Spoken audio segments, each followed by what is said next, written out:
Hello, I'm recording this video to actually tell you a little bit about my experience on trying to repair one of those Samsung D500 TVs.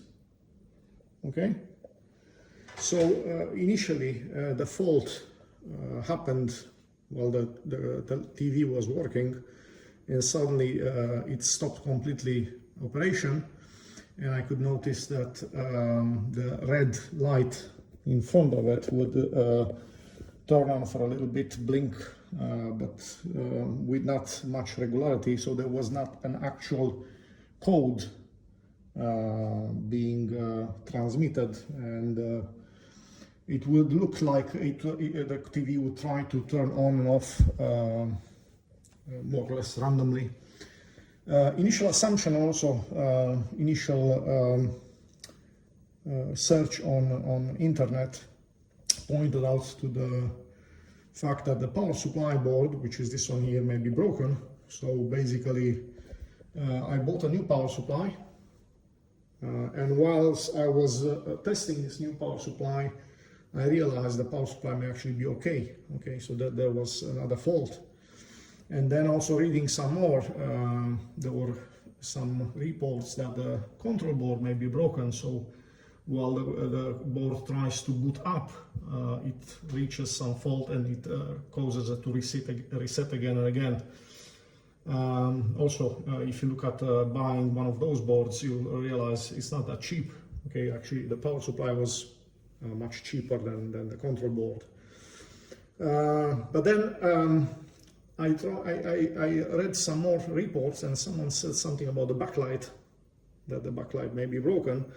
And then I was able to disconnect this connector here, and you could see that there are two sets of wires coming to it, because the backlight basically it's implemented as two strips of LEDs connected in series, believe it or not. And then while I was testing the independent LED strings, I realized one is good, one is bad. And in fact, the control board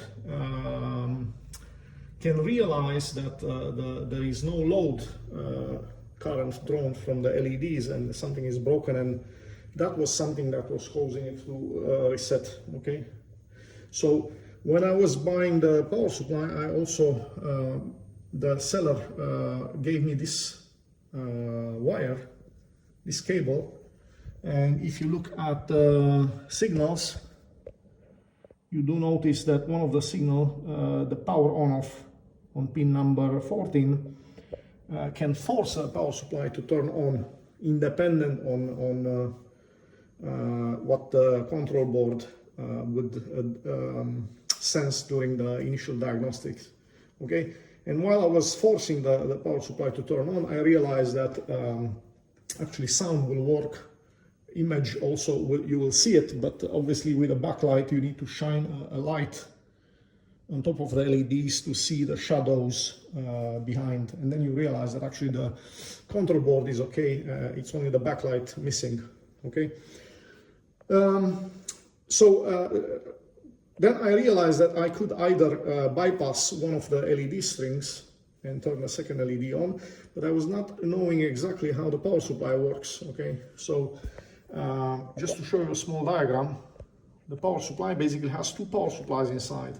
There is a so-called power supply A, which has a single row to produce just this 5-volt A. Not sure if you can see it.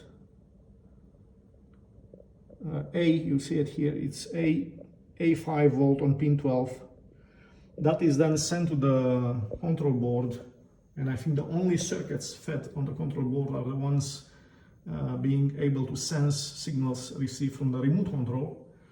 Once you're activating the turn on signal, then the control board returns to the power supply this power on off, so it forces the power supply then to fully turn on. So then power supply B is activated, and this is in fact the one delivering most of the power, which needs to be kept off while the TV is on standby, because what you want is to reduce the power consumption of the TV, okay? So there's a set of signals here. Obviously the 5 volt A is the one powering the receiver from the remote control. Then you are, the control board sends back this power on off. Then the power supply turns on, produces the B13 volt, B5 volt to supply the control board, but also produces the this high voltage which is delivered on this connector to power the LED strings. Okay, there is also a PWM signal controlling the dimming of the LEDs, but I think that by default is going 100% on.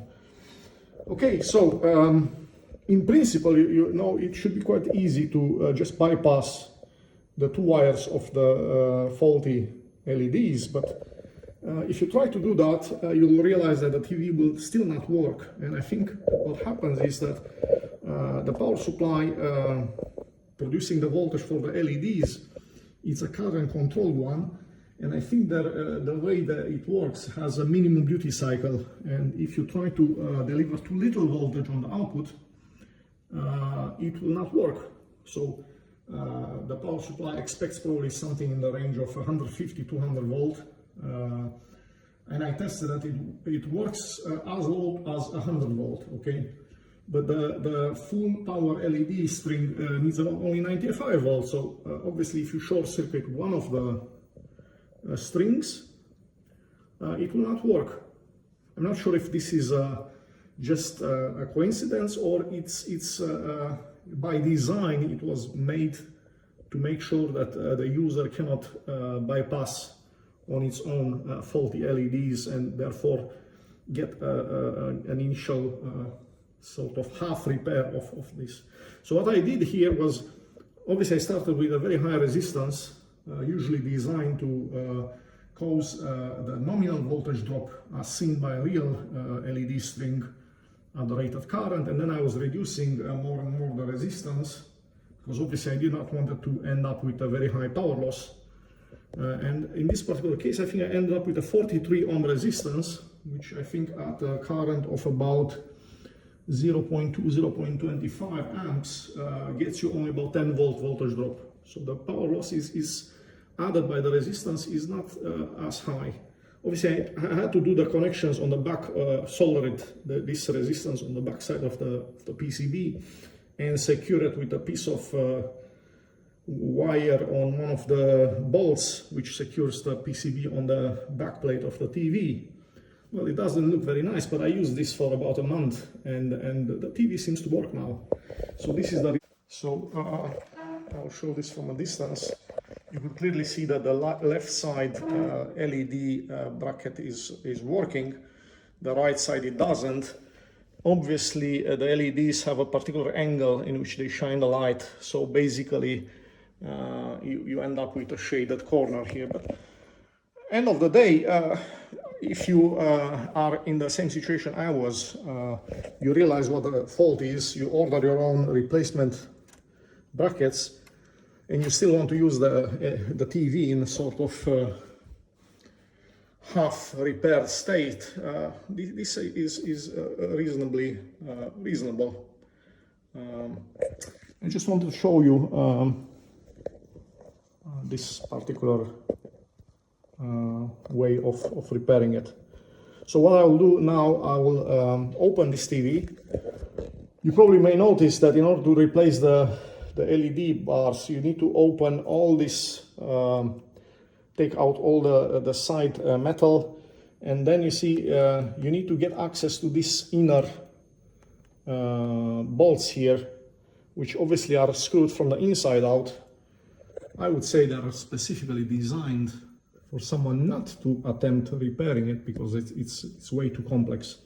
If the manufacturer would have wanted us to repair this, they would have had a much easier access on the top side, where you could just remove a piece of metal that would come off with the LED strings and provide a much easier replacement. But obviously they don't want us to repair these TVs and spend more money on it. So hopefully, if someone finds this interesting, as I said, I learned quite a lot seeing on the internet how other people have repaired those, which obviously helps me now because I'm not making any mistakes to destroy this TV. I know exactly what I need to do in order to replace the bars. And I think if some of you want to get a completely broken TV and still get some partial functionality, this may be something you could learn from me. So as I said, this is a 33 ohm resistance. I think it's 11 watt power dissipation, but probably you don't get so much. Probably you get in the range of not more than 8 watt loss. Okay, I think that's it. Thank you for watching.